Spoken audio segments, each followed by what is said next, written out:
O podcast que você ouve agora é uma produção da Central 3.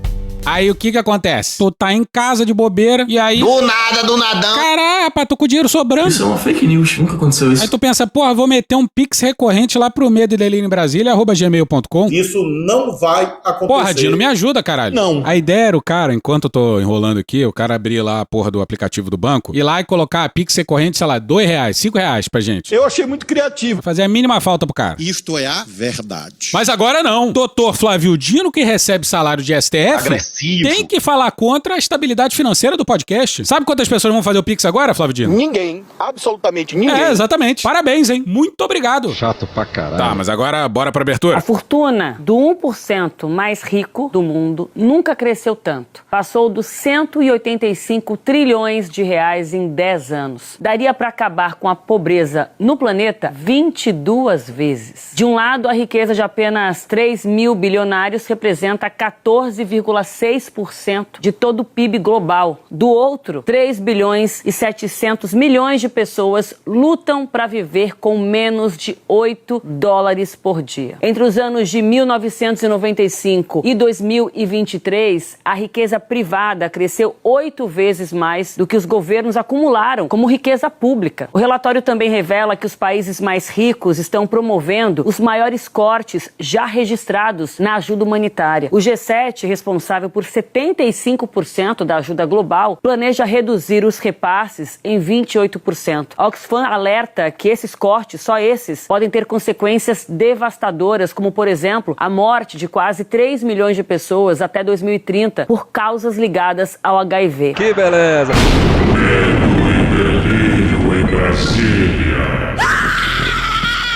Vocês percebem a loucura? Legal.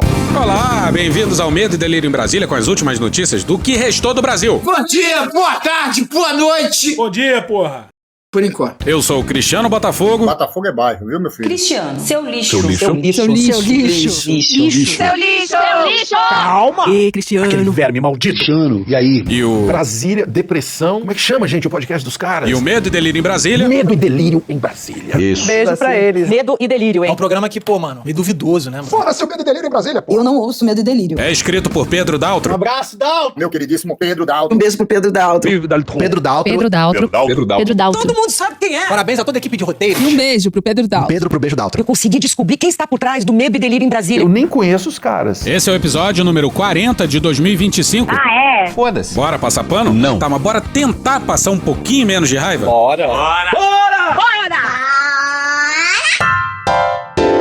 A pancadaria em Brasília.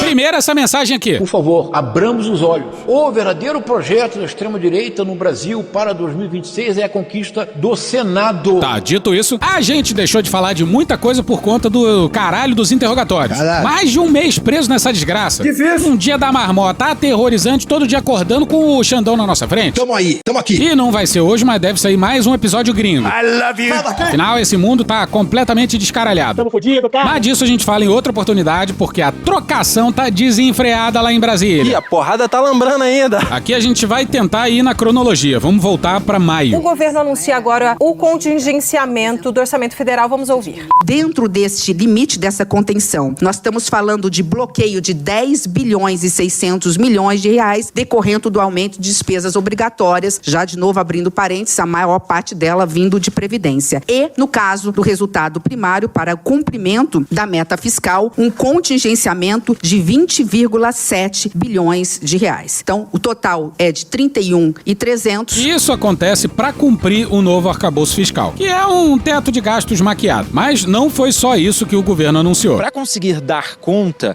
de chegar lá, de chegar na meta zero, o governo também decidiu aumentar impostos. Tá certíssimo. O secretário executivo do Ministério da Fazenda, Dario Durigan, deu uma entrevista coletiva em que o governo detalhou algumas coisas bastante significativas. Vai aumentar o imposto para quem compra, o IOF, Imposto sobre Operações Financeiras, para quem compra moeda estrangeira em espécie. Agora essa alíquota vai passar a ser de 3,5%. Cartão de crédito cai em relação ao que está hoje, passa para 3,5%, ou seja, vai ficar igual. E o governo também está mais que dobrando, na verdade, o IOF para as pequenas, médias e grandes empresas que contratam empréstimos. Complicado. O que é complicado? tudo isso aí, né? Então, o objetivo é conseguir, esse ano, arrecadar mais de 20 bilhões de reais e, para o ano que vem, conseguir colocar dentro dos cofres públicos mais de 41 bilhões de reais. Bom, aí o quê? Foi aquele... Dedo no cu e gritaria, dedo no cu e gritaria. habitual. E um Haddad bem isolado no governo anunciou sem avisar ninguém. Difícil. Fala aí, André Perfeito. Boa parte da resistência ao projeto do Ministério da Fazenda de aumentar as alíquotas de IOF veio do mercado financeiro, sem dúvida nenhuma. Mas acho que vale a pena dividir em duas questões aí, né? Uma da questão era o IOF sobre fundos no exterior, né? Isso daí ia gerar um transtorno gigantesco e tecnicamente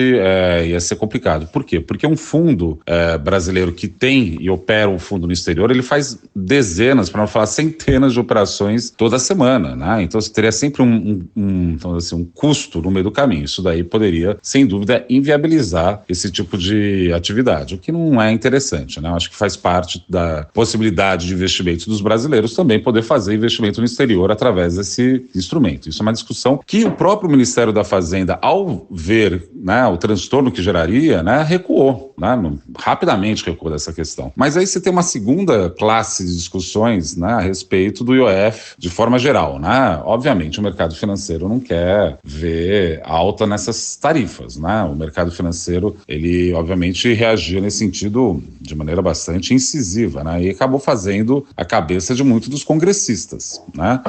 O mercado financeiro, vale notar também, ele não é tão homogêneo, né? Você tem setores que até entendem, né, esse processo, mas uma parte grande da Faria Lima, sem dúvida nenhuma, não quer ter um custo adicional. Bom, aí, confusão instalada, no dia 8 de junho, rolou uma reunião importante para falar desses decretos aí sobre o IOF. E aí, ao final de 4 horas e meia de reunião... Como sempre, agradecer os presidentes das casas, né? Sobretudo o presidente Hugo, que nos recebeu na residência oficial aqui da Câmara, o presidente Davi Alcolumbre. Olha, eu acredito que foi uma reunião histórica, uma reunião muito importante, porque foi uma reunião conjunta. É a primeira vez que eu participo de uma reunião conjunta das duas casas, com os principais líderes das duas casas. Uma reunião muito aberta, muito franca, muito produtiva e com um grau de maturidade muito grande para enfrentar os temas que estão colocados. Reparou no grupo, né? Os líderes partidários, Hugo Mota, Alcolumbre e o Haddad. E o governo cedeu em vários pontos. Era quase meia-noite de domingo para segunda, quando acabou uma longa reunião entre parlamentares e equipe econômica. O governo reconheceu que atropelou o Congresso quando decretou o aumento do IOF, atingindo principalmente o crédito para empresas. Recuou em alguns pontos e esperava conter os ânimos de deputados e senadores. Não foi suficiente. Agora ficou acertado que será publicada uma nova medida provisória. E o que essa medida provisória vai nos permitir? Ela vai nos permitir recalibrar o decreto do IOF, fazendo com que a sua dimensão regulatória, né, seja o foco da nova versão, né, e nós possamos reduzir as alíquotas previstas no decreto original, que vai ser reformado conjuntamente. Boa parte da medida provisória foi antecipada. Para compensar o recuo, isenções tributárias concedidas a empresas devem ser cortadas em 10%. As plataformas de apostas online terão um aumento de taxação de 12% para 18%. As fintechs, que atualmente pagam alíquotas de 9%, 15% ou 20% de contribuição sobre o lucro líquido, passarão a pagar 15% ou 20%, assim como os bancos tradicionais. Investimentos de renda fixa em títulos que antes eram isentos passarão a ter cobrança de imposto de renda. A medida atinge a letra de crédito imobiliária e a letra de crédito do agronegócio, que passarão a ter cobrança de 5% de imposto de renda. Com as LCAs menos atraentes ao investidor, empresas do agro temem efeitos negativos no financiamento das atividades do setor, o que pode elevar preços. Mas volta agora para aquela coletiva que foi feita depois da reunião. A fala que vai a seguir é do... insuportável! Hugo Mota. Pessoal, primeiramente dizer que hoje foi uma noite histórica, onde tivemos, acredito que pela primeira vez, pelo menos nesses últimos anos, uma reunião conjunta entre os líderes da Câmara e os líderes do Senado Federal, com a presença do ministro da Fazenda, toda a sua equipe, da ministra da Secretaria de Relações Institucionais, onde muito foi debatido sobre o momento econômico do país. O ministro sabe, o governo governo todo é ciente que esse decreto do IOF causou um grande incômodo no Congresso Nacional, tanto na Câmara como no Senado. O ambiente se tornou muito adverso a essa medida e nós colocamos que essa medida precisaria ser revista. E o governo, atendendo essa posição do presidente do Senado, do presidente da Câmara, representando as duas casas, hoje trouxe essa alternativa, onde o decreto será refeito, né, uma calibragem diminuindo de forma significativa os seus efeitos, será anunciada pelo governo com a volta do presidente da República. E o Alcolumbre também falou. E exaltar, Hugo, essa relação produtiva para o Brasil. Acho que tudo que a gente for detalhar aqui, tentar entrar nas minúcias do que será construído, não vai ser muito bom, porque nós estamos com muitas narrativas aí na sociedade brasileira, sem muitas das vezes saber o que é verdade e o que não é verdade. Mas há uma única verdade e um único caminho. Nós estamos juntos, a Câmara dos Deputados, através do presidente Hugo Mota e dos líderes partidários que participaram dessa reunião, assim como nós do Senado, através dos líderes do Senado que vieram participar dessa reunião, para buscar uma solução estrutural para o Estado brasileiro em relação às contas públicas do Brasil, ao equilíbrio fiscal e ter a coragem, ministro Haddad, de enfrentar um tema muito sensível a partir de um decreto estabelecido pelo governo federal que tratava do IOF. E aí, no dia seguinte de uma noite histórica, o Hugo Mota Pegadinha no balão recuou do acordo e declarou isso aqui. Por isso que estou dizendo que o compromisso feito sobre as medidas que virão na medida provisória é do Congresso debater e analisar. Pois é, o acordo virou debater e analisar, que é justamente a porra da função do Congresso. Não fez mais do que sua obrigação. E a reunião contou com os líderes das bancadas relevantes nessa questão. E olha o papo do Mota. Não dá pra querer que toda vez o Congresso seja o policial mau e o governo o policial bonzinho. A situação do país é grave e todo mundo precisa ter a sua responsabilidade. Ontem na reunião chegou certo momento que determinado ator importante do governo disse que haveria um shutdown se derrubasse a medida do IOF. Mas talvez seja o que o país esteja precisando para todo mundo sair da sua zona de conforto. Está todo mundo olhando a situação e ninguém quer abrir mão de nada. Vai pra puta que pariu! Calma. Aí o que? O governo ficou sem entender porra nenhuma. Mas ficou acordado que qualquer tentativa de derrubada das mudanças envolvendo o IOF só viria depois do fim do recesso das festas juninas, no começo de julho. Mas ainda nos últimos dias de junho, o Mota ia derrubar mais um acordo de novo, caralho! E os decretos sobre o IOF. E nem se dignou a atender as ligações do governo. Não fala nem recebe chamado. O pessoal 1 hora atrás. Incluindo aí a Gleisi Hoffmann, Haddad e um certo Luiz Inácio Lula da Silva. Sabe.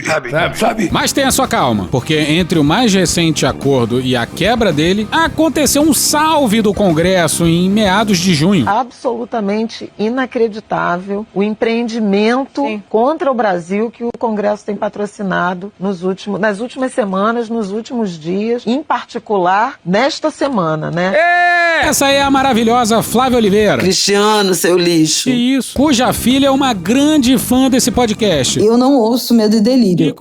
Mas a maravilhosa Flávia Oliveira não tá falando do IOF, não. Quando ela tá falando do absolutamente inacreditável empreendimento contrário ao Brasil que o Congresso tem patrocinado nas últimas semanas, ela tá falando disso aqui, ó. Em nova derrota pro governo, o Congresso derrubou uma série de vetos do Planalto em temas como o benefício de prestação continuada, produção de energia eólica, fundos de investimento. E não é à toa que a gente usou a voz do William Vac para anunciar isso. Nesta terça-feira, ao todo foram 12 vetos presidenciais, então derrubados pelo Congresso ou por inteiro ou em partes. E nisso aqui vale ressaltar Presta atenção que é importante, pessoal. Que foi a primeira sessão do Congresso para análise de vetos presidenciais em mais de um ano. Bem, volta a valer então a dispensa da reavaliação periódica para aposentados por invalidez e para beneficiários do BPC ficam dispensados se a incapacidade for permanente. O governo tinha adotado a revisão até mesmo como uma forma de fazer um pente fino numa tentativa de combate a fraudes, mas os parlamentares avaliaram que a dispensa era mais importante. E até aqui vai lá. Qualquer mexida no BPC é complicado. E tem sim que ser questionado. Guardadas as imensas e devidas proporções, e essa ressalva é importante, mas guardadas imensas e devidas proporções, lá nos Estados Unidos, o Trump vai cortar loucamente programas de saúde e comida. Exatamente com o argumento de combate de fraudes. Exigindo a papelada louca todo ano dos cidadãos, justamente para tirar muita gente dessa rede de segurança. Já sobre a produção de energia eólica em alto mar, chamada eólicas offshore, o Congresso derrubou vetos que impediam a contratação compulsória de pequenas centrais hidrelétricas, por exemplo. Vários pontos derrubados são considerados jabutis pelo governo federal. São trechos que são inseridos ao longo da tramitação do projeto de lei que nada tem a ver com o assunto principal, que acabam também então sendo aprovados. E é aí que Congresso e elite se encontram. Os lobistas criam esses jabutis e os parlamentares enfiam não, porra, em algum projeto que está prestes a ser aprovado. E ai do presidente se vetar, hein? Na avaliação do governo, uma parte dessa derrubada pode se refletir no aumento da conta de luz para os consumidores finais. E aí o quê? Vão culpar o PT? Numa outra frente, o Congresso derrubou o veto que retirava a isenção de 2 fundos na reforma tributária. A decisão, então, reestabelece a não incidência dos novos impostos IBS e CBS sobre fundos de investimento. Isso impacta especialmente o setor do agronegócio, da agropecuária. Um outro ponto importante aí, já numa esfera de maior interesse dos políticos mesmo e dos partidos, o Congresso derrubou um veto da Lei de Diretrizes Orçamentárias deste ano e retomou a previsão de correção do fundo partidário pela inflação. Uma festa danada. Para este ano, está estimado em 1,3 bilhão de reais. E a votação de alguns vetos foi adiada. Esse foi só o primeiro salve. O pessoal guardou munição. Vamos voltar com a Flávia Oliveira. Absolutamente inacreditável o empreendimento contra o Brasil que o Congresso tem patrocinado nas últimas semanas, nos últimos dias, em particular nesta semana, né? Segunda e terça foram 2 dias, fato a serem esquecidos.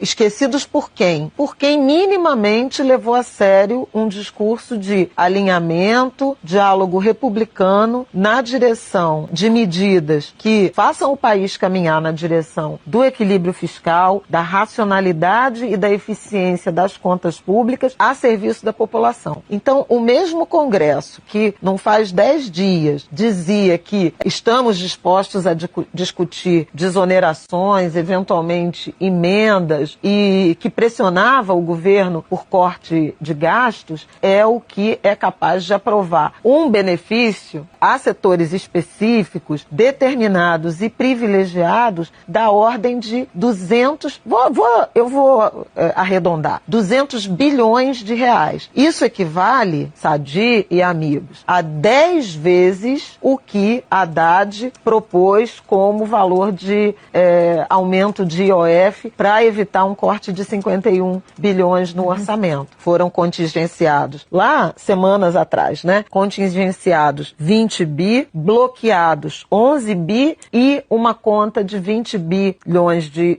20 bilhões de reais que seria apurado com a elevação do IOF para evitar um corte maior de investimentos, incluindo emendas, né? Que é de interesse dos parlamentares. Pois bem, numa noite só, derrubando vetos que o presidente impôs, instituindo ou reinstituindo privilégios, o Congresso foi capaz de onerar o Brasil em praticamente 200 bilhões de reais, 10 vezes o IOF, que serão pagos na nossa conta de luz, que já não é barata hoje, nesse momento, com incidência da bandeira vermelha, da bandeira tarifária. Obrigado, Flávia. Esse áudio aí que vocês ouviram é da Flávia Oliveira falando na Globo News. Mas ela também ajudou a gente imensamente nesse roteiro, tirando várias dúvidas do Pedro. Mas aí, no fim das contas, os vetos do Congresso custaram 200 bilhãozinhos. Os congressistas pedem equilíbrio nas contas públicas, mas não pode aumentar imposto. Aumento de impostos, sem sombra de dúvidas, não. O que pode é cortar pra caralho. Mas quando é na hora deles, eles só implodem qualquer tentativa de reequilibrar as contas públicas. E a gente nem tá falando das malditas emendas parlamentares, que em grande parte é dinheiro que o Congresso roubou do Executivo. Disso a gente fala depois. E tudo isso lembra muito 2014, hein? A pauta-bomba do Cunha, fazendo de tudo pra complicar o governo. E não acredita na gente, não. Alguma alma abençoada gravou um converscote ligado ao BTG Pactual com a presença do senador Ciro Nogueira. Esse Ciro Nogueira aqui... O Bolsonaro eu tenho muita rejeição porque é um fascista. E bizarramente é esse mesmo Ciro Nogueira aqui, que disse que o Bolsonaro... Um estadista, traz orgulho ao povo brasileiro. Caralho! Bora pro áudio dele. O Congresso vai ter o tipo de contenção das medidas que eu acredito que o governo vai querer tomar daqui por diante para tentar reverter de forma errada a questão de popularidade. Tentei dar uma melhorada no áudio, mas ainda assim tá meio ruim. Como tem muita gente que escuta em ambiente barulhento, eu vou ler de novo. O Congresso vai ser o dique de contenção das medidas que eu acredito que o governo vai querer tomar daqui por diante, para tentar reverter de forma errada a questão da popularidade. Pois é, não interessa para esse Congresso de direita um Lula popular, né?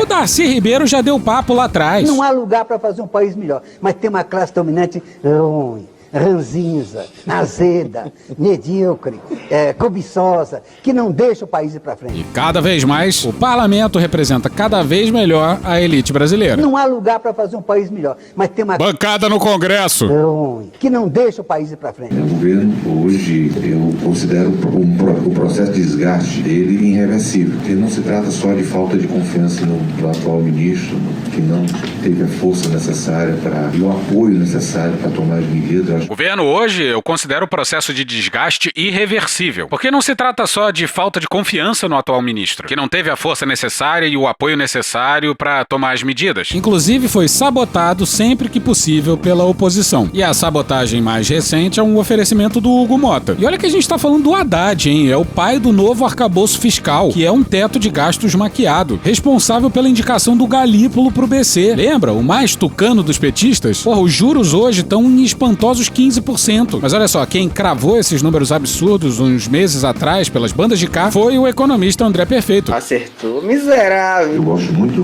do atual ministro, apesar de achar que ele não é nenhum grande ministro. Eu gosto muito do atual ministro, apesar de achar que ele não é nenhum grande ministro. Ele é um homem bem intencionado, o ministro Haddad, mas ele não teve a força necessária. Mas é um homem bem intencionado, o ministro Haddad, mas ele não teve a força necessária. Aí mistura um pouco isso com o interesse de ser candidato, que deve ser o candidato no próximo ano do Partido dos Trabalhadores. E aí mistura um pouco isso com o interesse de ser candidato, e deve ser o candidato no próximo ano do Partido dos Trabalhadores. De forma discreta. E aí o Ciro Nogueira revelou as reais intenções e por algum motivo achou que não tinha sido claro o suficiente. Mas o Congresso não pode ter certeza que vai conter qualquer tipo de medida para tentar reverter de forma equivocada essa questão de popularidade. Eu acho que o nosso grande desafio agora é fazer essa transição até 2026. Eu estou focado nisso. Mas o Congresso, vocês podem ter certeza que vai conter qualquer tipo de medida para tentar reverter de forma equivocada essa questão de popularidade. O nosso grande desafio agora é fazer a transição até 2026. Eu estou focado nisso. Pois é, o grande desafio é a eleição. E olha que balão de ensaio maravilhoso. Politicamente, para o meu partido, para mim, seria melhor agora romper com o governo. Politicamente, para o meu partido, para mim, seria melhor agora romper com o governo. Governo insolvente, sem condições políticas, mas isso seria muito ruim para o país, nesses últimos 2 anos de governo. Um governo insolvente, sem condições políticas, mas isso seria muito ruim para o país nesses últimos 2 anos de governo. Se o meu partido hoje, muitas vezes me cobra,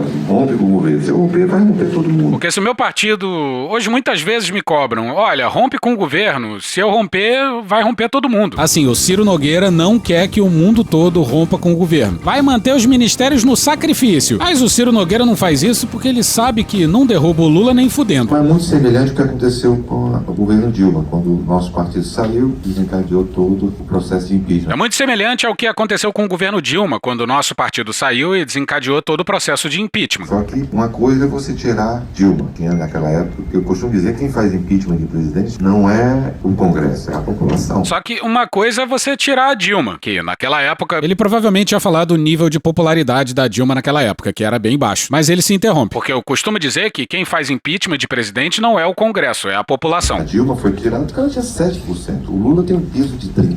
Então não vai cair Dilma. A Dilma foi tirada porque ela tinha 7%. O Lula tem um piso de 30%, então ele não vai cair. Um presidente com 30%, não tem como você decretar um impeachment de um presidente. Um presidente com 30% não tem como você decretar um impeachment de um presidente. E eu acho que seria muito traumático para esse momento econômico que nós estamos vivendo entrar nesse processo. E eu acho que seria muito traumático para esse momento econômico que nós estamos vivendo entrar nesse processo. Então, eu acredito que o melhor dá governabilidade para o governo, para que ele termine esse atual governo sem criar maiores problemas do que já criou para o país. Então eu acredito que o melhor é dar governabilidade para o governo, para que ele termine esse atual governo sem criar maiores problemas do que já criou para o país. Tomar no cu, cara. Imagina só, a eminência parda da segunda metade do governo Bolsonaro falando em governo criando problema pro país. Pô, uma parte da desgraça é porque o governo governo dele gastou loucamente e ilegalmente em ano eleitoral, deixando 90 bilhões de precatórios para serem pagos pelo Haddad, que pagou tudo de uma vez só em 2023. Mas vai ver, quem criou todos os problemas foi o Haddad. Haddad, aliás, que até pouco tempo atrás era elogiado pelo mercado e até pelo Campos Neto. A gente lembra. Mas esse diálogo aqui é maravilhoso, olha só. O que consta, quais são os pilares dessa proposta? Aqui está todo mundo taxado nos acima dos 50 mil, então uma redação... O que eu entendi foi o seguinte: o que consta? Quais são os pilares dessa proposta? Aqui tá todo mundo taxado, acima de 50 mil. Tem uma redação ruim. E aí o Ciro Nogueira responde: não tem como o parlamentar votar contra a isenção para quem ganha 5 mil reais. Não tem como. Não tem como o parlamentar votar contra a isenção para quem ganha 5 mil reais. Não tem como. O mínimo! O Ciro Nogueira ia adorar votar contra, mas ia pegar mal demais. Nós temos que ver a questão da compensação. Essa é a notificação, a proposta que nós vamos fazer. Nós temos que ver a questão da compensação. Essa é a notificação, a proposta que nós vamos fazer. O governo propôs taxar os ricos e o Congresso disse não. Por que será? E a gente vai se perder mais do que gostaria e devia nesse áudio do Ciro Nogueira aí, hein? Desculpe. Nós temos algumas decisões políticas no próximo governo que vamos ter que tomar e vão ser muito impopulares. Nós temos algumas decisões políticas no próximo governo que nós vamos ter que tomar que vão ser muito impopulares. Muito impopulares. E curiosíssimo aqui pra saber do que ele tá falando. E puto que ninguém perguntou. Do que você tá falando aí, ô caralho? Mas um fato que nos ajuda muito é o fim da era Lula. Porque se o Lula vai terminar o próximo mandato com 81 pouco. Mais um fato que nos ajuda muito é o fim da era Lula. Porque se o Lula vai terminar o próximo mandato com 81 anos. Se ele ainda fosse candidato depois, seria sempre... Se ele ainda fosse candidato depois, seria sempre... Aí ele é interrompido. Você acha que ele vai ser candidato? Você acha que ele vai ser candidato? Agora não. Não vai ser candidato. Agora não vai ser candidato. Pois é, e essa é a grande esperança e a grande desgraça da esquerda. Excessivamente dependente da imagem do Lula. E o Lula tem culpa nisso também, né? Porque não foi capaz ou não quis criar quadros. Tem algumas coisas difíceis de entender nesse áudio. A gente vai colocar aqui o que a gente entendeu. Alguém pergunta pro Ciro Nogueira. É reversível a questão da vitória dele. É reversível a questão da vitória dele. E isso aqui que vai a seguir é muito importante, hein? Eu faço pesquisas qualitativas e as pessoas não têm mais capacidade do Lula de transmitir otimismo, esperança na vida delas. Eu faço pesquisas qualitativas e as pessoas não veem mais capacidade do Lula de otimismo, de esperança na vida delas. Aquele lance que a gente vem falando. As pessoas precisam sentir que a esquerda propõe uma utopia, um plano para a vida delas melhorar. E não somente ser uma gestora ou uma mantenedora das coisas como estão. Ou seja, não tem mais essa capacidade, está muito claro. Ou seja, ele não tem mais essa capacidade, isso está muito claro. Inclusive, não falo nem do resto do país, mas inclusive no Nordeste. Inclusive, não falo nem do resto do país, mas inclusive no Nordeste. Não tem mais expectativa nesse atual governo. Não tem mais expectativa nesse atual governo. É um governo velho, né? Um governo que tudo é nova, minha casa, minha vida, nova farmácia popular. É um governo velho, né? Um governo que tudo é nova Minha Casa Minha Vida, nova farmácia popular. Pois é, projetos muito bem sucedidos e criados nos governos do PT. O Ciro Nogueira queria o quê? Que o PT esquecesse os seus grandes cases de sucesso, meu? Você é maluco, é? Mas ó, dá pra entender. E talvez porque as pessoas estejam entendendo esses programas aí como consolidados, como política de Estado. Bolsonaro não acabou com Bolsa Família. E aí elas não temem mais perder. Ou seja, talvez as pessoas sintam que estão oferecendo pouco, ou que estão oferecendo algo que elas já têm. E aí pode sim parecer que é um governo velho, como se a gente estivesse em 2003, quando a gente era feliz e não sabia. As pessoas, você não chega pra dizer, olha, essa aqui é a minha nova avó. As pessoas não chegam pra dizer assim, olha, essa aqui é minha nova avó. Engraçadão você, hein? E nem precisa dizer que a minha neta é nova, né?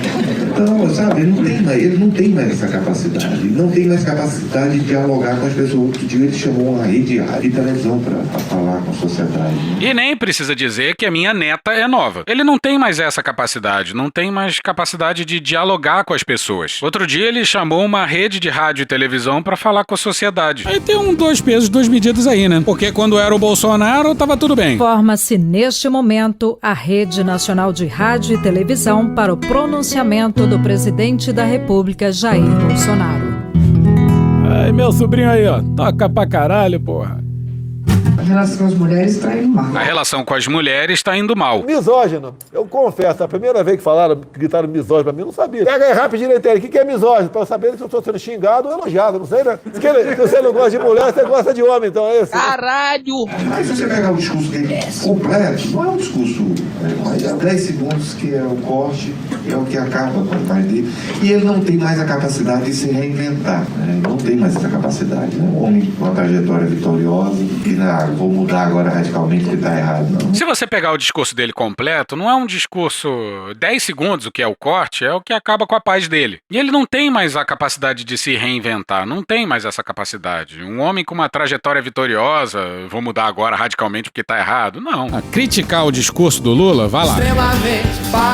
Até agora o governo ainda não abraçou o fim da escala 6x1, por exemplo. Mas o Ciro Nogueira dizendo que o Lula tá radicalizando... Essa porra é esquete, né? Você imagina só. Lula é bicampeão mundial de conciliação. Esse cara radicalizando. Vai ver, o Lula tá andando de skate agora, mas dessa, entre aspas, radicalização a gente fala depois. Hoje nós temos um candidato, que é o governador de São Paulo, que se tiver o apoio do Bolsonaro, não tem mais eleição no país. Ele está eleito, ele ganha inclusive no Nordeste. Hoje nós temos um candidato, que é o governador de São Paulo, que se tiver o apoio de Bolsonaro, não tem mais eleição no país. Ele está eleito e ganha inclusive no Nordeste. Eleição assim que o Lula não disputa em hipótese nenhuma contra ele. É uma eleição assim que o Lula não disputa em hipótese nenhuma contra ele. O Tarcísio tem reeleição garantida pro governo do estado e pode perder a eleição pro Lula. Está acabando com a popularidade. A única forma de reverter isso, se ele fizesse um choque fiscal no país, isso é impossível no Partido dos Trabalhadores. Está acabando com a popularidade. Qual a forma de reverter isso? Se fizesse um choque fiscal no país. Isso é impossível no Partido dos Trabalhadores. Então, o Partido dos Trabalhadores vai desindexar desvincular o orçamento. Mas, então não tem solução. Você acha que o Partido dos Trabalhadores vai desindexar, desvincular o orçamento? Então não tem solução. Pois é, a ideia do governo era assim essa. Isso já foi dito publicamente por figuras do governo. E o próprio novo arcabouço fiscal, que é um teto de gastos maquiado, como a gente não cansa de repetir aqui, torna impossível cumprir os pisos de saúde e educação. Embora eu vi aqui uma explicação do economista Davi Decache, que volta e meia aparece por aqui. O novo arcabouço fiscal é um conjunto de regras para a elaboração e execução do orçamento público no Brasil. Dentre esse conjunto de regras, há duas que são principais. A primeira é a regra de resultado primário, que é a diferença entre o que o governo arrecada e o que ele gasta, né, com exceção das despesas e receitas financeiras. E há uma segunda regra, menos conhecida, mais nova, porém ainda mais importante, que é o limite de gastos, o novo teto de gastos. E aqui há um problema importante que pouca gente discute, que é a incompatibilidade matemática entre esse teto de gastos, que foi criado em 2023, e os pisos constitucionais da saúde e da educação, conforme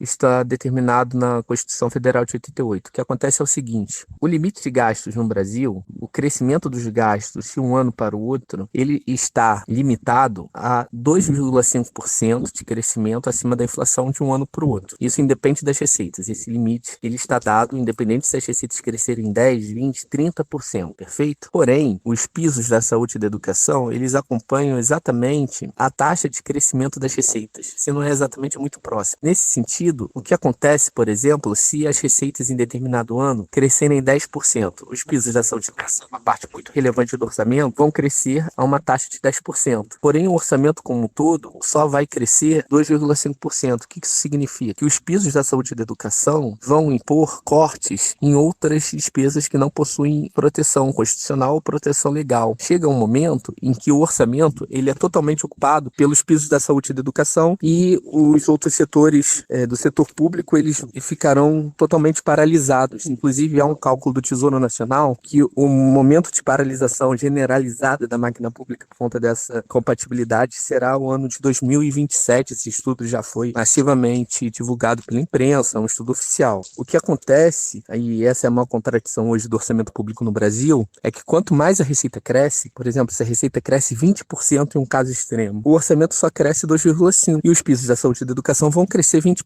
10%. Isso significa o seguinte, que os pisos vão bater no teto e vão esmagar as despesas que não têm proteção constitucional ou legal, gerando a paralisação e a implosão da máquina pública no Brasil. Então, a escolha que nós temos hoje no Brasil para a sustentabilidade orçamentária é escolher entre a manutenção dos pisos da saúde e da educação, conforme temos hoje, os pisos constitucionais que garantem as despesas mínimas com essas áreas, acompanhando as receitas, ou a manutenção do teto de gastos. Então tem que ter uma escolha entre manter os pisos ou o teto de gastos. A escolha do governo tem sido pela manutenção do teto de gastos e ataques sistemáticos aos pisos da saúde e da educação têm sido feitos. O último ataque ao piso da educação foi a inclusão no cálculo do piso de despesas com bolsas privadas e despesas assistenciais financeiras para a contabilidade disso, ou seja, despesas que hoje o governo não consegue contabilizar no piso, ele poderá contabilizar, o que implica em um corte real no piso da educação. Claro, a gente pode reclamar à vontade do Congresso e com razão, mas o problema também está no novo arcabouço fiscal, que tem que ser urgentemente refundado. Mas vamos voltar pro Ciro Nogueira e a indiscrição dele, porque o que ele queria é que o PT desvinculasse tudo, que desse um choque fiscal no país. Fazer o que a direita não tem coragem de fazer. Congelar o salário mínimo em termos reais. De 6 anos congelado. Já ajudaria. Pois é, eleitoralmente, esse plano aí nunca vai ter sucesso. Aí o quê? Os caras ficam falando de maconha em universidade, aborto, banheiro unissex, comer cachorro, Venezuela, kit gay. Pânico moral. Pânico moral. Pânico moral. Enquanto que o plano de verdade mesmo é esse aí. Aí o Ciro Nogueira pede responsabilidade fiscal, mas em 2022, o governo do qual ele fazia parte torrou bilhões na eleição. Aí lá não, lá tava de boa. Por que será? Tá bom, mas depois de semanas tomando porrada sem parar, o governo ainda foi surpreendido com a derrubada dos decretos do IOF antes do combinado. Porra, é o quê? O Hugo Mota não pode ver um acordo que já sai rompendo? A decisão do presidente da Câmara dos Deputados, Hugo Mota, de pautar pelas redes sociais a derrubada de um decreto presidencial levou ao cancelamento de uma audiência que ele teria hoje com o presidente Lula. No fim da noite de terça-feira, Mota surpreendeu o governo ao anunciar nas redes sociais que no dia seguinte levaria a voto o projeto que derrubava o decreto do IOF, publicado pelo Executivo no início do mês. Integrantes do Palácio do Planalto apostavam em mais 2 semanas para poder negociar os termos da proposta com a cúpula da Câmara e melhorar o clima com o Congresso ao acelerar a liberação de emendas parlamentares, alvo de queixas dos próprios congressistas. A opção do presidente da Câmara de comunicar o governo pelas redes sociais espantou integrantes do Palácio do Planalto e do próprio Congresso Nacional, inclusive a ministra Gleisi Hoffmann, Beto, ficou incomodada, tentou ligar pro presidente da Câmara, mas ele nem atendeu. Alguém ligou pra mim. Pois é, e não foram só os ministros não, nem o Lula o Mota atendeu. Bora pra Bela Megali no dia 2 no Globo. Hugo Mota está em Lisboa para o evento que reúne autoridades do Judiciário, Legislativo e Executivo, organizado pelo Instituto ligado ao ministro do Supremo Tribunal Federal, Gilmar Mendes. Eu quero ser imigrante. Antes de embarcar, ele sinalizou que daria um tempo para ter qualquer conversa com o presidente Lula ou membros de seu governo. Ah, que porra é essa agora? Ah não, agora eles estão muito nervosos, não adianta conversar com ele. Tu não é pai do presidente não, porra. Vamos deixar os ânimos baixar. Isso aí sim é declaração de guerra. E repara só na ironia. Um dos carros-chefes da campanha do Hugo Mota era submeter tudo ao colégio de líderes. A organização interna sempre foi de muito respeito, de muita ausculta, de muita dedicação ao que o colégio de líderes define. Só ia ao plenário depois de apreciado lá. A gente soube ontem quase meia-noite, por um Twitter. Vou chegar no Twitter hoje, muito. E uma mudança de posição. Diz aí, Natuza. Cristiano, seu lixo. Olha o vacilo aí, ó. Na quarta-feira, Brasília estava esvaziada, mas isso não impediu que a votação ocorresse. O Senado impôs uma derrota em votação simbólica. Já na Câmara, que se valeu de uma votação online, o resultado foi numericamente acachapante. E o resultado? 383 a 98. 383 a 98. Então, 98. É uma derrota expressiva. Muito, né? Que mostra o tamanho muito pequeno da base do governo nesse momento. Menos de 100 deputados, um quórum de 482, quer dizer, bastante alto. Davi Alcolumbre, presidente do Senado, fez questão de expor as digitais. É sim uma derrota para o governo, mas foi construída a várias mãos. porque a Câmara deu uma votação expressiva, o Senado, num acordo, daria também uma votação expressiva. A última vez que o Congresso tinha derrubado um decreto do governo foi em 1992, na gestão do presidente Fernando Collor. Vamos inundar este Brasil de verde, amarelo, azul e branco, com alguma peça de roupa numa das cores da nossa bandeira. Toalhas, panos, o que tiver nas cores da nossa bandeira. Toalhas, panos, toalhas, panos, toalhas, panos.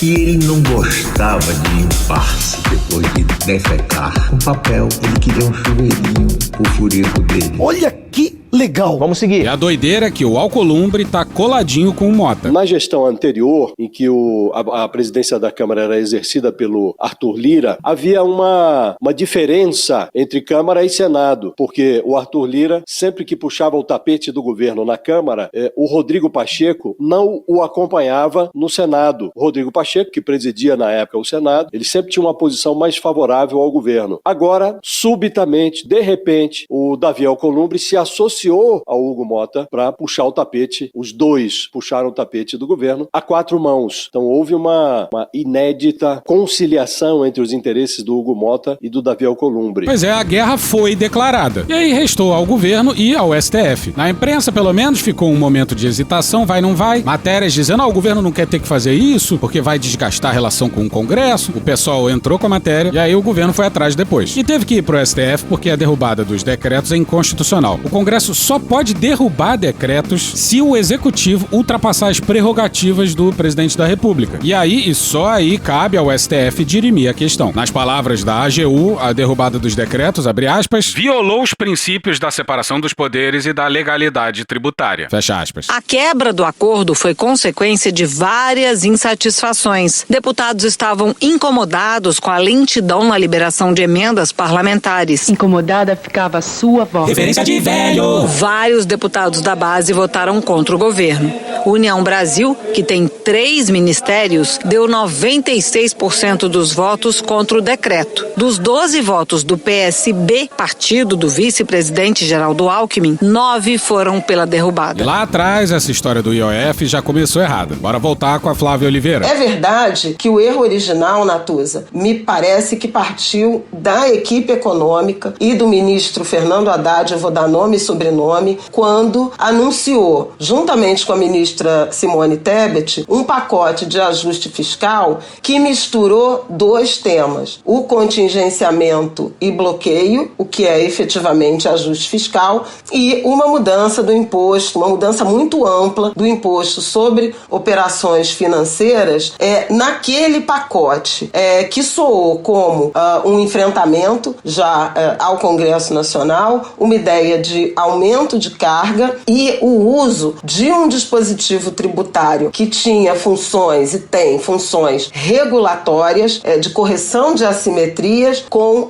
um princípio arrecadatório. Isso foi em fins de maio, 22 para 23 de maio, e Haddad percebeu o erro e recuou. A medida repercutiu muito mal. Integrantes da equipe econômica receberam telefonemas de integrantes do mercado alertando para o risco de os investidores interpretarem a medida como o início do controle sobre os investimentos que entram e saem do Brasil. Passava das 11 da noite quando o Ministério da Fazenda divulgou a revogação numa rede social. Então nós entendemos que era correto fazer uma revisão disso. Mas depois do erro do governo, 2 acordos foram feitos e os 2 foram descumpridos pelo Hugo Mota. E foi aquela chacina. 100% dos votos do PP foram pela derrubada, 97% da bancada do União Brasil, 95% dos deputados do Republicanos, 93% dos deputados do MDB. O PDT, não foi? Inteiro? 94% da bancada do PDT votou contra o governo. No PSB, Partido Socialista Brasileiro, não o PSD do Kassab. E aqui a gente vai precisar de uma trilha mais adequada. Foi 60% os votos. E até o Rui Falcão votou contra, né? Então, isso aí, acho que nós queremos saber como é que o Celso vai explicar isso. Celso Rocha de Barros. É a menor ideia, cara. Ele disse que foi por engano e tal, né? Mas, gente, vamos acreditar. Por engano? O cara concorrendo a presidente do PT. Foi mal, gente, errei o botão aqui, cara. Total. Ou seja, vocês percebem a loucura? Então, você tá numa quadra histórica em que você não consegue apoiar o pé sem sentir um certo tremor, assim, sem sentir você não encontra solo firme. E ao que parece, o Hugo Mota é um tanto sensível. Para além disso, tem uma questão específica do Hugo Mota. Ele ficou muito irritado porque o Haddad teria dito em rodas por aí, jantares, que o Hugo Mota era um presidente fraco e que não aguentava as pressões do cargo. O que é verdade. E quem diz isso é o governo e também a oposição. Eu já entrevistei líderes da oposição que me contaram exatamente essa avaliação quando o Hugo Mota não pautou a anistia. Chamaram ele de fraco e de não aguentar a pressão. Exatamente a mesma coisa. E falam isso na cara dele. Mas ele ficou irritado com o Haddad, com o governo, porque ele avalia que ele estava se indispondo com o Centrão, se indispondo com a oposição, se indispondo com o empresariado para tentar pacificar as coisas com o governo, e o governo não estava dando nenhum valor para isso. E não estava fazendo a sua parte. Além disso, o Haddad, com absoluta razão, criticou numa entrevista para Record o projeto de lei que aumentava o número de deputados e que foi votado pelo Senado na terça-feira à noite. Ou seja, os caras que querem corte de gasto também querem aumentar o número de deputados. E logo depois dessa entrevista para Record, o Hugo Mota pautou a votação do projeto de lei para derrubar o IOF. Foi quase que imediato. E bora voltar com o André Perfeito. O ministro da Fazenda, ele está numa posição muito difícil, porque como o Congresso Nacional não dá nenhuma contribuição, pelo contrário, tem feito medidas bastante complicadas, que vai aumentar custo de energia elétrica, eventualmente, aumentar o número de deputados, o que gera custos, tanto em Brasília como potencialmente em cascata, né? Mas então você tem um Congresso que não faz cortes ou não se propõe a ter o ônus político também de corte de gastos, e aí sobra para o Ministério da Fazenda ajustar via receita. O que me incomoda muito, não só da Faria Lima, né, mas de forma geral, da classe empresarial, é que ninguém está querendo discutir esse assunto de forma adulta, né? De fato, olhando o que precisa ser feito. Porque colocar o ônus todo no governo é ignorar que tem também dentro do Congresso a discussão dos lobbies e pressões políticas, o que cá entre nós é bastante ingênuo. E aí fica esse jogo desse mal-estar o tempo todo. E o que é pior, dado que o mercado está pessimista, ele está numa posição um pouco mais vendida em Brasil. Só que por N motivos, o real tem se apreciado. Então o mercado está perdendo dinheiro, parte dele está perdendo dinheiro de novo. Esse passagem perdeu já há algum tempo, vem errando a mão no mercado financeiro. E essa piora do humor, até por conta do IOF, faz ele ficar mais pessimista, mas se melhora o real, ele perde dinheiro, o que faz ele ficar mais pessimista. Então esse mal-estar vai se reiterando de forma bastante perigosa. O UOL fez uma matéria listando o que o mercado quer. Eu quero que o mercado se exploda, pô. E olha a listinha. Salário mínimo congelado, desvinculação dos benefícios sociais ao salário mínimo, fim dos pisos de saúde e educação e, acredite você, reforma da Previdência. Pô, toda hora isso, cara. Não tem nem 6 anos que fizeram a última reforma. Aí também tem uma reforma administrativa que certamente vai poupar a elite do funcionalismo público. Aí no dia da derrubada dos decretos do IOF ainda teve isso aqui, ó. E na mesma noite em que derrubaram o decreto do IOF, Câmara e Senado aprovaram o aumento no número de deputados federais. Uma festa danada. Pois é, aprovaram a mudança de 513 para 531, como se 513 fosse pouco, né? A representação na Câmara dos Deputados, com algumas regras ali mais complexas, depende da população dos estados. E a representação por estado estava descompassada. Aí o STF determinou que fosse reajustado isso. E aí, ao invés de transferir deputados de um estado para outro, aumentaram o número de deputados porque ninguém quer perder. Austeridade para todo mundo, menos para o Congresso Nacional. E olha só, não tem a menor dúvida, quando o número aumentar, as emendas do orçamento secreto vão ter que aumentar também. Alguém acha que eles toparam o aumento para ter mais gente dividindo o bolo? Deixa eu falar uma coisa, você tem quantos anos, menino? Esse aumento deve custar 64,8 milhões de reais por ano, já que cada novo deputado tem direito, além do salário, a benefícios e estrutura do gabinete. O projeto que prevê acúmulo de aposentadoria e salário salário para os parlamentares e por aí vai. Além disso, os vetos, né, do setor elétrico, que em benefício de alguns grupos vai onerar a conta de luz em aproximadamente 197 bilhões de reais nos próximos anos, o que é equivalente a 10 vezes ou 20 vezes esse prejuízo que o governo anunciou que terá em razão da derrubada do decreto do IOF. E você tá achando que tá pouco? E como cereja do bolo, o Senado ainda promulgou uma lei criando o Dia da Amizade entre Brasil e Israel. É uma lei que o Lula, ele não quis sancionar nem vetar. Era uma lei que tramitava há 12 anos no Senado. Vai tomar no cu, bicho! A provocação enquanto o genocídio segue o seu rumo macabro. Mas lembrando, e vale lembrar que quem propôs isso foi o governo lá em 2013. Cruel! Ou seja, dado o timing e as circunstâncias, é provocação. Deboche! A volta pra nossa querela. Aí restou o governo ir pro STF. Bora ouvir o Valdo Cruz. No Congresso todo mundo diz o seguinte, se o governo recorrer, vai ser uma declaração de guerra. Aí o Lula questionado sobre isso, mas quer dizer que se eles gritam alto, a gente vai ter que recuar? A gente vai ter que medrar? Não, se a gente está certo, tem de recorrer. Então, André, juridicamente o governo parece estar certo. Agora, a questão é política. O Congresso mandou um recado político para o governo. E a solução tem que passar também pelo caminho político. Mas aí é foda, né? Juridicamente o governo está certo, mas não pode recorrer ou não deve recorrer ao STF depois da derrubada dos decretos, que supostamente é juridicamente errada. Se a opção é ajoelha ou morre, é foda, né? E a solução é política, mas o Hugo Mota nem atende ligação do Lula. Bora pro Igor Gadelha no Metrópolis no dia 1º. O presidente da Câmara, contudo, achou melhor não atender Lula. Segundo aliados, Mota sabia qual seria o pedido do chefe do Planalto e não teria como atendê-lo naquele momento. O homem que não sabe dizer não. Hoje no Discovery Channel.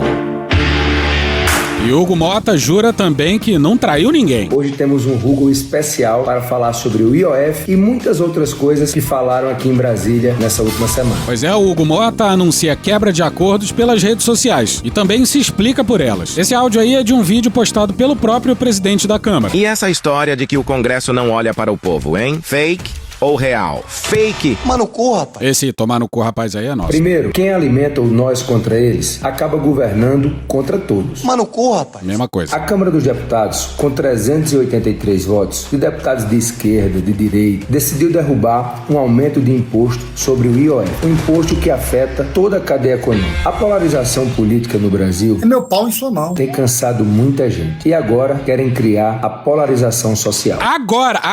Só agora. Agorinha. Querem criar a polarização social. Porra, sabe o que é polarização social? Pega no meu pau. Que polarização, rapaz? O governo diz que se sentiu traído e que foi pego de surpresa com a votação do IOF. Fake ou real? Fake. Tomar no cu, rapaz. Capitão que vê o barco indo em direção ao iceberg e não avisa, não é leal, é cúmplice. E nós avisamos ao governo que essa matéria do IOF teria muita dificuldade de ser aprovada no parlamento. Então por que fez acordo? O presidente de qualquer poder não pode servir a um partido. Ele tem que servir ao seu país. Que lindo, cara! E sobre o pessoal que falou na imprensa que você é morde e assopra? Caralho! Real. Se uma ideia for ruim pro Brasil, eu vou morder. Mas se essa ideia for boa, eu vou assoprar para que ela possa se espalhar por todo o país. Falciane. Ser de centro. Eu sou do centrão. Não é ter ausência de posição. É meu pau em sua mão. Ter ausência de preconceito. Não fode, porra! E podem ter certeza, se uma ideia for boa, nós vamos defender e assoprar para que ela possa atingir todos os brasileiros e brasileiras. Fim da escala 6x1 é uma ótima ideia, Hugo Mota. Taxação de grandes fortunas é uma ótima ideia, Hugo Mota. Justiça tributária é uma ótima ideia, Hugo Mota. Porra, caralho, porra. E o Hugo Mota participou de um evento do LIDE. O LIDE do... Calça apertada. Calcinha apertada. Calcinha apertada. Calça apertada. Calcinha apertada. Esse é o João Dória, no caso, né? E repara na escolha das palavras. Bora pro Pedro Augusto Figueiredo no dia 30 de junho no Estadão. Abre aspas, a polarização existe, mas precisamos descobrir o que podemos fazer pelo país. Nós temos esse espírito colaborativo e essa vontade não está alterada. É da democracia discordar, fecha aspas, disse sobre a decisão. Abre aspas, a votação da última semana foi um retrato de um parlamento muito aguerrido, pronto para fazer um enfrentamento a favor do país, fecha aspas. É engraçado que o Congresso pode discordar do governo, mas o governo não pode discordar do Congresso. Olha só, aguerrido, enfrentamento. A campanha eleitoral já começou aí. Tem tudo para não dar certo. É mais ou menos assim que o Congresso pensa. Vou resumir bem. É assim: Lula, você quer usar o dinheiro do orçamento para política social, para ganhar voto para 2026, com o dinheiro que poderia ser usado por nós, deputados, para nós ganharmos votos em 2026. Então, não, entendeu? Não tá liberado. Mais ou menos isso. Mais ou menos isso. A briga é essa. Eles enxergam a política social como um canhão de voto que eles querem para eles, com as emendas. Então, tá nesse cabo de guerra, entendeu? E Hugo Mota já tinha anunciado que se o governo entrasse no STF, ia ser uma declaração de guerra. E o governo foi lá e entrou, claro. Ela aprovou uma série de coisas, eu sou agradecido. Mas se eu não entrar com recurso no Poder Judiciário, se eu não for a Suprema Corte, ou seja, eu não governo mais do país, cara. Esse é o problema. Cada macaco no seu galho. Ele legisla e é o governo, sabe? Eu mando um projeto de lei, eles podem vetar. Eles podem aprovar ou não. Se eu vetar, eles podem derrubar meu veto. E se eu não gostar, eu vou no Poder Judiciário. Ora, qual é o erro nisso? O erro, na minha opinião, foi, sabe, o descumprimento de um acordo que tinha sido feito no domingo à meia-noite na casa do presidente Hugo Mota. Lá estava vários ministros, lá estava vários deputados, lá estava o companheiro Fernando Haddad com a sua equipe. Festejaram o acordo no domingo. Eu estava em Nice, no Congresso dos Oceanos, na França. Eu liguei para Gleisi Hoff e perguntei como é que foi a reunião. Ela estava maravilhada com a reunião. Nunca vi tanto abraço, tanto carinho, tanta concordância. Quando chega na terça-feira, o presidente da Câmara tomou uma decisão que eu considerei absurda. Agora, isso você pode perguntar, tem um rompimento com o Congresso? Não. Não tem. O presidente da República não rompe com o Congresso. O presidente da República reconhece o papel que o Congresso tem, ele tem os seus direitos e eu tenho os meus direitos. Nem eu me meto no direito dele, nem ele se mete no meu direito. E quando os dois não se entenderem, a justiça resolve. E bora aqui com o Flávio Dino e esse papo de que o STF não pode cumprir com o seu devido papel. Conceito milenar, eu diria, do poder contendo o poder, matriz aristotélica, como sabemos, e de fato é assim. Eu não aludo diretamente à experiência brasileira, por razões óbvias, mas vejamos o que acontece agora nos Estados Unidos. A Suprema Corte dos Estados Unidos sempre teve um papel muito ativista, ao contrário do que se pensa. Na verdade, a pátria do ativismo, quem inventou o ativismo, inclusive a palavra ativismo, foram os Estados Unidos. Lá na década de 70, o aborto foi legalizado através de uma decisão judicial da Suprema Corte, o tal Roe vs. Wade. Aí, dia desses, a Suprema Corte americana simplesmente derrubou esse avanço e se mostrou incapaz de parar o Trump, diferente de certos carecas. Cabeça de piroca! E agora nós estamos vendo uma fase em que, por conta de demandas sociais, cabe ao Judiciário dos Estados Unidos arbitrar uma série de políticas públicas. E lá tá dando tudo incrivelmente errado. Deu errado! Quer dizer, não pro Trump, né? So much winning! Então, lá, cá, em outros países, o Judiciário acaba sendo essa instância do não. E ser a instância do não faz com que haja essa altercação permanente em outros países, cá no Brasil também, o que não é confortável, mas é inexorável, a não ser que você prevarique. E, portanto, acho que é algo mais profundo ainda, mais grave ainda, porque o nível de desinstitucionalização no Brasil, hoje, talvez seja um dos maiores da sua história. E pela dissolução de várias agências estatais e da sociedade civil. E isso deriva de problemas intrínsecos a tais agências, mas também de projetos ideológicos, chamemos assim. E essa desinstitucionalização geral do Brasil facilita o trânsito de discursos de ódio, de destruição, exatamente pela ausência de instâncias de contenção. É evidente que, como mencionei, na medida em que o Supremo é chamado a resolver quase tudo, e isso é, a meu ver, uma contra-utopia, isso não é desejável, não é uma coisa boa, é uma imposição. É uma imposição dessa conjuntura, dessa esquina histórica.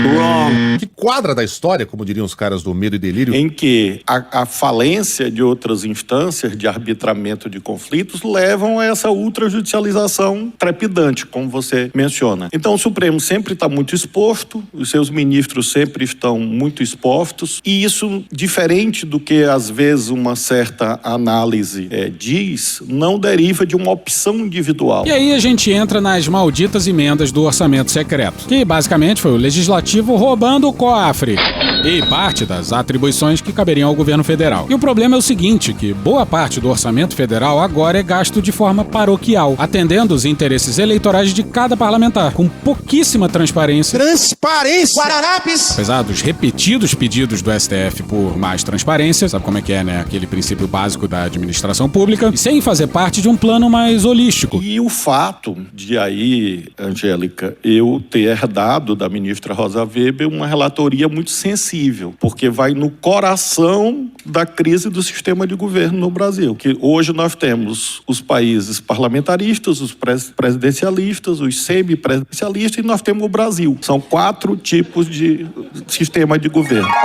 No parlamentarismo, qual é o mecanismo de contenção disso que generosamente você chamou de exuberância parlamentar? Qual é o mecanismo de contenção dos eventuais abusos parlamentares? É a dissolução do parlamento, por intermédio do chefe de Estado que convoca eleições antecipadas. Então isso é um freio à irresponsabilidade parlamentar. Há quem propugne, defenda nesse momento, explicitar o chamado semipresidencialismo, semiparlamentarismo, e aí de fato dissociar a figura do chefe de Estado do chefe de governo e ter um presidente eleito, como alguns arranjos parlamentaristas, como em Portugal mesmo, como na França, e seria a inspiração desse modelo, um chefe de Estado com um certo papel político, mas um primeiro-ministro que governaria junto com a maioria parlamentar, e o chefe de Estado seria o caminho de contenção de eventuais abusos parlamentares mediante o mecanismo da dissolução. É uma saída institucional, não é a que me agrada. O presidente Marcelo Rebelo Souza me perguntou, ele visitou o Supremo e eu rapidamente falei com ele é um professor de direito constitucional, e ele virou com aquela simplicidade, objetividade dos meus antepassados, dos quais me orgulho, e perguntou, mas senhor ministro, isso dá certo?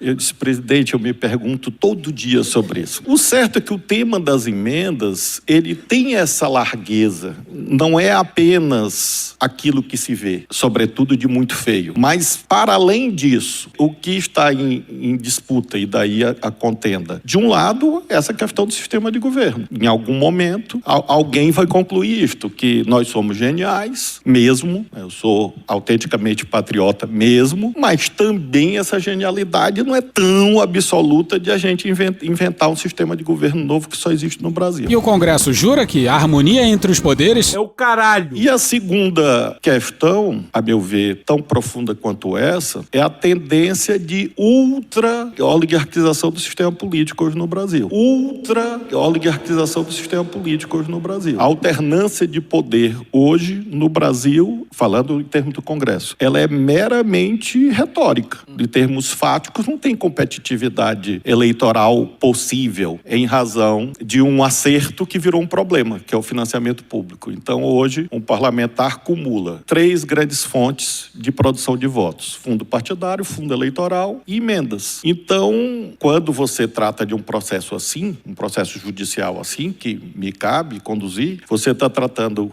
de aspectos muito agudos, e por isso essa contenda é tão frequente, embora eu seja uma pessoa pacífica, muito pacífica, ao contrário do que dizem, doce e gentil. E olhando o Brasil do lugar que eu estou, eu enxergo exatamente esses 2 vetores: a desinstitucionalização, que mencionei no início, dramática, e friso, não só no Estado, no aparato estatal, também na sociedade civil, muito fortemente. Basta lembrar o papel das entidades empresariais, sociais, há décadas atrás, e situar nessa conjuntura. Então eu vejo a desinstitucionalização e vejo esse tema da governabilidade, eu diria. Qual é o tema mais agudo da governabilidade? A cobertura do dia a dia vê o que vocês escrevem, o que a gente lê e que faz parte da vida. E não está errado. De fato, fulano não tem habilidade, não tem simpatia, tal frase não deveria ter sido dita. Tudo isso compõe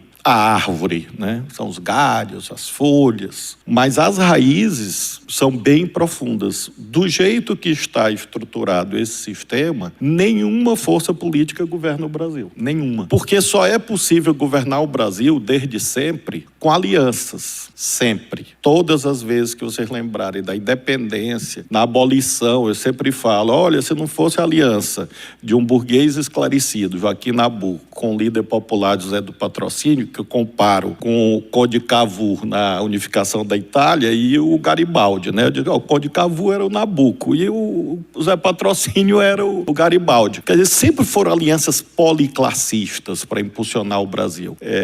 Isso valeu também para a proclamação da República, valeu para a legislação trabalhista, para o varguismo, que era em si uma aliança ampla, para a luta democrática, para a redemocratização. É uma característica nossa. Por quê? Porque é difícil construir hegemonia no Brasil. É um país grande territorialmente, é um país muito fragmentado, enfim. Aí a gente passaria horas para dizer por que é difícil. Mas nós temos uma constatação fática. Nenhuma força política constrói hegemonia. Ora, se você tem um sistema nominalmente presidencialista, e se chama presidencialismo porque a figura fulcral é o presidente. Mas esse presidente, que é a figura fulcral, não consegue atrair outras forças políticas, como é que governa? Governa na solidão. Vamos que vamos e Deus ajuda. Eu até acredito que ele ajuda, mas às vezes ele está ocupado com outro país. Então é muito difícil realmente se você não aprofundar esse debate. E aí estava para rolar uma audiência pública sobre o orçamento secreto. O fato é que há um questionamento objetivo, é muito importante esse esclarecimento. Por que marcar audiência pública? Porque existe uma ação judicial que questiona a impositividade. Eu não acordei de manhã e tive essa ideia.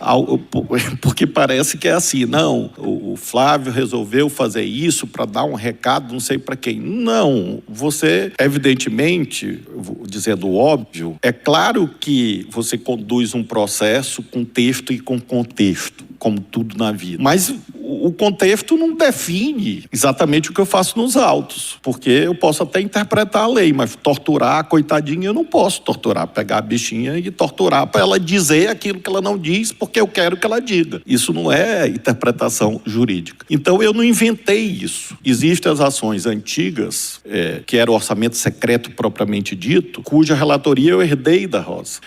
E eu estou num processo estrutural, hoje mesmo tem decisão sobre o plano de trabalho, que é um sistema que o pessoal diz, inventaram isso do ativismo. Não, isso é quase que secular. E quem inventou, novamente, foi a Suprema Corte dos Estados Unidos, na célebre decisão de 1954 sobre desagregação racial das escolas nos Estados Unidos, cujo processo de monitoramento se estendeu por uma década. Então não é uma invenção brasileira. E adivinha o que aconteceu? E em meio a mais uma fase da operação que investiga o desvio de emendas parlamentares, o Supremo Tribunal Federal fez hoje uma audiência justamente para debater o assunto. Mas a cúpula do Congresso Nacional não compareceu depois de confirmar presença. Mas que filho da puta, olha aí, veja você. Pois rolou uma operação mostrando que o orçamento secreto, para surpresa de ninguém, é uma festa danada. Mas a gente não vai entrar em detalhe, não. Vou entrar em detalhe aqui. Não vou entrar em detalhe contigo. Foda-se. Eles chegaram a confirmar presença, o nome deles estava, inclusive,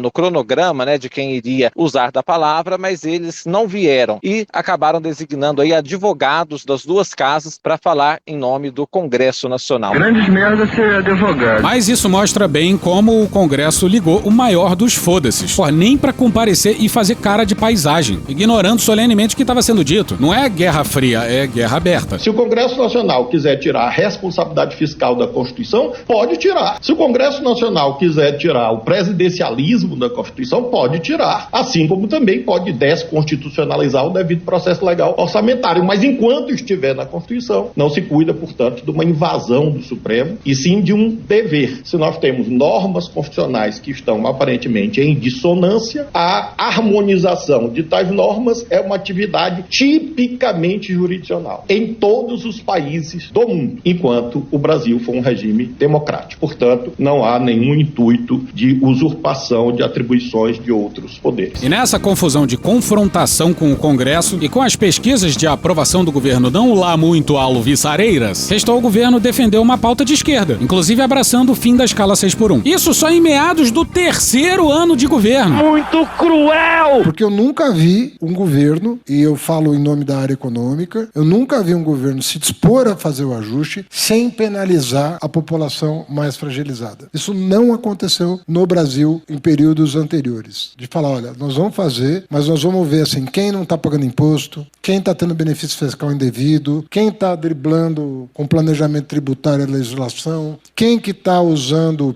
expedientes até criminosos, como os devedores contumazes, para não pagar imposto, abrindo o CNPJ e fechando o CNPJ. Quem é que está fazendo a coisa errada, né? E que nós podemos corrigir para fazer, sim, o acerto das contas públicas, mas garantindo que o servidor público tenha, estou falando de professor, não estou falando da elite do funcionalismo que ganha super salário, estou falando do professor, da enfermeira, estou falando do policial, estou falando como que nós vamos garantir quem ganha salário mínimo, quem tem os seus direitos sociais assegurados na Constituição. Como é que nós podemos fazer um ajuste pela primeira vez que não seja recessivo e que não aponte o dedo para as camadas que nunca têm vez, que sempre são chamadas a fazer mais sacrifício. A história do Brasil é chamar os pobres para se sacrificar um século a mais, né? Já são 5, quem sabe mais um. É sempre assim. E nós falamos, olha, tem muito espaço fiscal para corrigir as contas sem penalizar quem precisa. Então é isso que está acontecendo. O Haddad aí falando, tá errado, tá certo pra caralho. E o Lula tá indo pela mesma linha. Que alguém tem coragem de falar em responsabilidade fiscal no nosso governo. Vocês acham que nós iríamos fazer uma política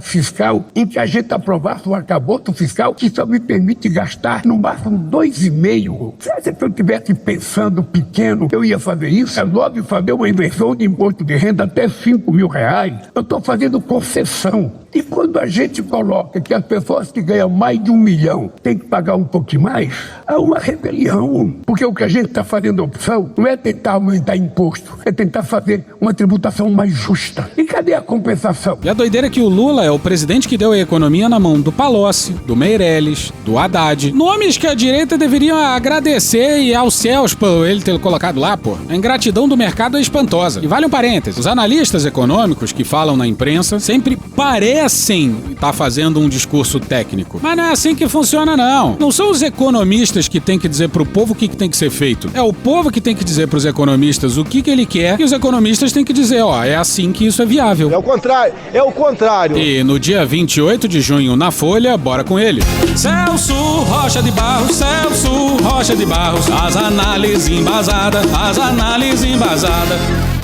O Congresso Nacional, inteiramente controlado pela direita, está fazendo 3 coisas. Guerra contra o STF, em especial contra o ministro Flávio Dino, pelo direito de continuar roubando dinheiro da saúde. Guerra contra Haddad, para garantir que o ajuste fiscal será feito exclusivamente em cima dos pobres. E campanha para eleger Tarcísio, com o apoio indispensável dos golpistas de Bolsonaro. Digamos que tudo dê certo para os congressistas de direita. Lula sangra sem conseguir nada até perder a eleição. Tarcísio se elege e a aliança de ladrões e golpistas se consagra com os impeachments de Alexandre de Moraes e Flávio Dino. Teríamos um presidente cheio de amigos golpistas anistiados, inclusive nas Forças Armadas. Diante dele, um Congresso abertamente ladrão que se apoderou indevidamente de uma fatia imensa do orçamento e exige que Tarcísio cumpra uma lista de reformas altamente impopulares. Não há mais nenhum STF disposto a defender a democracia. O presidente americano é Donald Trump. Existe cenário melhor para um autogolpe que feche o Congresso? Pois é, tá tudo incrivelmente esquisito, aqui no Brasil e no mundo. Puxa daí, Cunha! Que Deus tenha misericórdia dessa nação. E vamos fechar bem demais, hein? Daqui a pouco, uma campanha na internet com ataques ao Congresso provoca preocupação e apelos por moderação. Peraí, aí não. Uma campanha disseminada em redes sociais com ataques diretos ao Congresso Nacional está provocando preocupação de políticos e de analistas e pedidos de moderação em defesa do respeito entre os poderes e da convivência democrática de diferentes correntes políticas. A matéria do Jornal Nacional tem mais de 6 minutos e a primeira pessoa ouvindo... Não, peraí, o locutor pedante, é contigo. A primeira pessoa ouvida é o meu grande amigo Armínio Fraga, que vem defendendo aí o congelamento do salário mínimo, né? O salário mínimo que ficou congelado durante os governos Temer e Bolsonaro, né? Só subia pela inflação, tinha valorização real nenhuma. E aí vem esses comunistas aí, ficou dando aumento real. Isso tem que acabar. Não dá assim, não tem como sobreviver. Cala a boca! Foi só o governo engrossar um pouco a voz e, claro, isso ecoar na população que o pessoal se desesperou. E se a classe dominante se desesperou, então tem que criticar ainda mais. Chama na pressão, mamãe. Quero ver. E o que não falta é pagodão baiano didático, hein? E essa movimentação toda explicita os interesses elitistas da maioria do Congresso. E Deus queira, ameaça os planos da direita de tomar ainda mais o Congresso, em especial o Senado. E aí fazer impeachment de ministro do Supremo e etc e tal. Aí adivinha com quem caiu a questão do IOF no STF? Maridão de Dona Vivi. E a gente não tá muito otimista não, hein? Quero ver tu queimar nossa língua aí, careca. Porra, caralho, porra. Aí esse último trecho aí foi escrito antes disso aqui acontecer, ó. Uma decisão do ministro Alexandre de Moraes do Supremo Tribunal Federal suspendeu os decretos do IOF e convocou uma reunião entre o governo e o Congresso. Porra, alô Moraes! Conciliação, sabe o que é conciliação? É meu pau. No seu pirão. É meu pau. No meu calção. É meu pau. No seu colchão. É meu pau. No seu primeiro milhão. E lá vem essa arejada Câmara de Conciliação, como o Conrado Ubner Mendes, Ele é minha sopinha de abóbora. gosta de descrever o STF. Lá vem o consensualismo. Eu acho um saco. Um grande acordo que ignora o que diz a porra da lei. E acabou. Tchau pra vocês. Vem, pianinho. E hoje a gente fica por aqui. Esse episódio usou áudios de Seu Pimenta, SBT News, My News, Globo News, TV Justiça, Poder 360, Câmara dos Deputados, TV Senado, Sport TV, Choque de Cultura, Gil Brother, Hermes e Renato Casimiro, Franciel Cruz, Galãs Feios, Ariel Palácios, Rafa Mon, Thaís Bilenque, Natuzanera, Engudi Grilo, Samia Bonfim, Maria Rita Xadrez Verbal, Bebel da Bebel Books, Elodângelo, Carol Ito, Ana Bonassa, Letícia Sarturi, UOL, Não Inviabilize, Alfredo Rolo, Bagaceira Chique, Aviões e Músicas, Diogo Defante, Porta dos Fundos, História Pública, Estúdio CBN, Petit Jornal, Meteoro Brasil, Podcast Pauta Pública, Ian Neves, Professor Pasquale, Calabora, Legião Urbana, César de Castro Rocha, Metrópolis, TV Brasil, CNN Brasil, G1, Rogério Skylab, André Perfeito, Band de Jornalismo, Sérgio Malandro, TV 247, Jornalismo, TV Cultura, As Meninas, BBC News Brasil, Mídia Ninja, Roda Viva, Um Príncipe Nova York, Jout, Dom e Juan, J Quest, David Decache, Brasil Conference, Bola de Fogo, Bruno Aleixo, Tampax, Foro de Teresina, Os Trapalhões, Túlio Milionário, Podpah, Brasil Urgente, Brian McKnight, Samira Close, Januário de Oliveira, SATV, Opaí, Olaila Brandão, Banda B, Guilherme Boulos, Samuel Mariano, Rádio Band News FM, Jornal da Gazeta, Flow, Valem Bandeira, Rede Globo, Jornal Nacional, Joe Peço, Pesadelo na Cozinha, Gig Gueto, Cortesia, Bahia Cast, Folha de São Paulo, Jana Santos, TV Quase, ICL Notícias, Pod Trash, Conversa com Bial e Manuela da PC Associação, Flip, Casé TV, Drauzio Varela, Inteligência Limitada, Hoje Tem, Greg News, MTV, Thiago Santinelli, MC Creu e The Office. Thank you! Se quiser e puder, pinga um lá pra gente no apoia.se/Medo e Delírio, no patreon.com/Medo e Delírio em Brasília, na Orelo ou no Pix Medo e Delírio em Brasília @gmail.com. Porra, doação ao caralho, porra. Não tem nem dinheiro pra me comprar um jogo de videogame, moro, cara? Assina o nosso feed no seu agregador de podcast favorito e dá uma olhada nas nossas redes sociais. E também no loja.medoedelirioembrasilha.com.br. Eu sou o Cristiano Botafogo, o Medo e Delírio em Brasília é escrito por Pedro Daltro e produzido pelo Guilherme Gandolfi, @GuiFrodo nas redes sociais. Bora passar pano? Não. Mas bora passar menos raiva? Bora! Me permite uma parte? Não lhe dou a parte. O ex-presidente Jair Bolsonaro participou no domingo de um novo ato com seus apoiadores na Avenida Paulista. A manifestação foi mais esvaziada que as anteriores, mas chamou a atenção o seu discurso. Inelegível, Bolsonaro admitiu mais abertamente a possibilidade de não ser candidato e deu o tom da sua estratégia para 2026, que era a maioria do Senado e da Câmara para garantir mais poderes que o próprio presidente da República. Essa análise, ela leva em conta até mesmo a possibilidade de ter um aliado seu no Palácio do Planalto. Uma ala do entorno de Bolsonaro vê eventuais sucessores, tipo o governador Tarcísio de Freitas, como não sendo combativos o suficiente para uma disputa com o STF. Outra argumenta que a presidência simplesmente tem menos capacidade de enfrentar a corte que o legislativo. Bolsonaro está cuidando desse xadrez eleitoral nos estados com os aliados, está se ocupando exclusivamente das chapas ao Senado, escolhendo a dedo até mesmo suplentes. Além disso, ele quer sua família toda na casa, Como ficou claro com a discussão recente de mudar o domicílio eleitoral de Carlos Bolsonaro do Rio de Janeiro para Santa Catarina para ser candidato. Acabou? Não. Oi, pessoal do Medo e Delírio em Brasília, passando aqui para dar um recado mega importante. Dia 2 de julho agora, o Senado Federal vota um projeto de lei que vai reconhecer a fibromialgia como uma deficiência no Brasil. Esse projeto é muito importante para muitas pessoas que sofrem de dores crônicas todos os dias, que é o principal sintoma dessa doença. As dores da pessoa com fibromialgia, elas são migratórias, podem vir às vezes com uma mudança de 1 grau na temperatura, são crises intensas que às vezes os remédios mais fortes, morfina para cima, não são capazes de dar conta. O paciente com fibromialgia precisa de um tratamento multidisciplinar, né, com reumatologista, com clínico geral, né, com um acompanhamento para que a pessoa faça atividade física. Além disso, a gente precisa de um acesso ao mercado de trabalho que reconheça as nossas dificuldades, né, e várias outras coisas que essa política vai trazer para a gente, como medicações no SUS, mais possibilidades de tratamento, de acesso a benefícios sociais. Por isso, a gente está mobilizando agora pela aprovação do PL 3010 de 2019, tentando chamar a atenção dos senadores, dos políticos, para que votem sim a favor dessa política nacional. Hoje, 19 estados do Brasil já reconhecem a fibromialgia como uma deficiência. Estima-se que 7 milhões de brasileiros são atingidos por essa doença. Desses, 70% são mulheres. A nossa doença enfrenta, além disso tudo, uma dificuldade que é